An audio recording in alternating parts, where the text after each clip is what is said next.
All right. Hello again, physics first teachers. If you didn't see the last video that was like this, that was investigation 16.3. Yeah, sometimes I'm going to record these in my office because they are just using a Phet online simulation. So investigation 17.3 is one of those. We won't need any materials from the lab, but I'm going to show you, maybe you watched that one and you're good to go. I'm going to show that process again, just in case you did not catch that video and you wanted to see how do I get to the Phet simulations without typing out that link.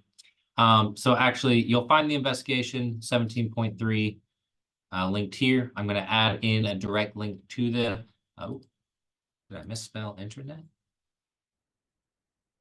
What's that? Oh, I wanted to capitalize.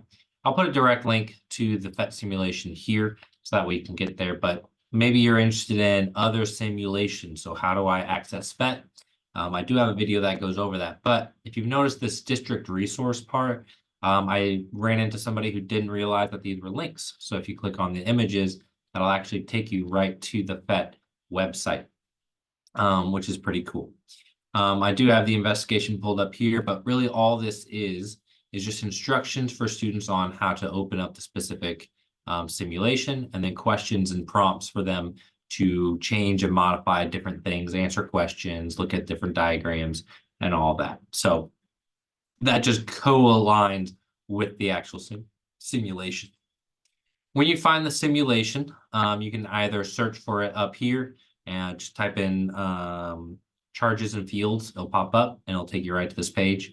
Or there's some ways to search on their website. But before I click into it, did want to highlight, if you missed the last one, if you've created an account and you're signed in, this is free. If you click on activities, they have a ton of different lab sheets that go along with the simulation. If you're looking at this one and didn't like it, but you do want to use the simulation, you can find a ton of them and then open them up. They tend to have Word or doc versions, so you can modify them for your own purposes. So you might find that useful for maybe modifying slightly what the students are going to do with this lab.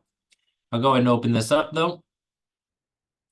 Phet simulations are great, very simple. I remember using this one during COVID when we were virtual, because it's a great way for students to visualize, okay, I've placed a positive charge in, notice the field points away from it. If I place in a negative, now you start to get this curve going from positive to negative. And so then they can interact with those. They place in sensors. They show you, okay, if we're measuring the force, how strong is that force? You notice as you get closer and closer to a charge, it gets really, really big. Same thing with that one. So there's different things that they can. So this one would show just the direction, whereas this one kind of shows the magnitude based off how bright it is. All of this can be found as they're going through the investigation and explaining that and all that sort of stuff. You want to have a grid so it's just easier to see. You want to actually measure the voltage at a specific spot. You can do that. So I can measure at the sensor. I can measure at a charge. So all of those are options that are available to students to help answer questions as they go along. They can place in multiple, kind of see what does it look like as I continue to add more. So it's a pretty straightforward. Students shouldn't have a problem going through answering these. I would make sure that you've gone through to see if there's anything that they need to skip, or parts of the simulation that they'll need to access that you should prepare and maybe show them before they get started. But a lot of this they can work on their own.